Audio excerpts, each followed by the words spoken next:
menjatuhkan pidana kepada terdakwa. Oleh karena itu, dengan pidana penjara selama 6 tahun.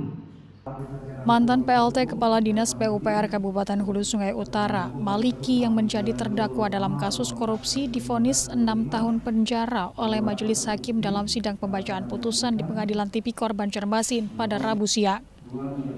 Vonis tersebut justru lebih tinggi dari tuntutan jaksa penuntut umum KPK, di mana sebelumnya jaksa KPK hanya menuntut 4 tahun. Selain itu, Maliki diharuskan membayar denda sebesar Rp250 juta atau subsidi 3 bulan penjara.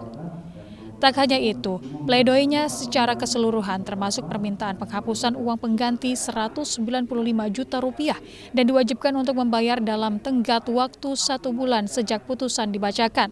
Jika tidak, maka harta bendanya akan disita atau ditambah hukuman sebanyak 1 tahun 6 bulan penjara.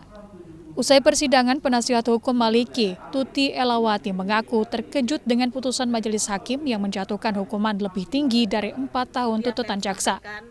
Oleh majelis hakim, kami juga sangat kaget ya, karena di luar ekspektasi. Sebenarnya putusan hakim ini ultra petita karena memberikan putusan di luar tuntutan jaksa. Kenapa hal ini tadi kami tidak menyatakan langsung sikap banding ataupun menerima, karena kami harus mendiskusikan dulu hal ini dengan terdakwa dan keluarga terdakwa. Apakah nanti kami akan banding ataukah nanti kami terima gitu kan. Seperti itu. Tuntutan kita itu 4 tahun ya terkait dengan pidana penjara, kemudian putusan hakim 6 tahun. Berarti di atas tuntutan kita, ya tidak masalah. Kita hargai segala putusan dalam pertimbangan hakim tersebut.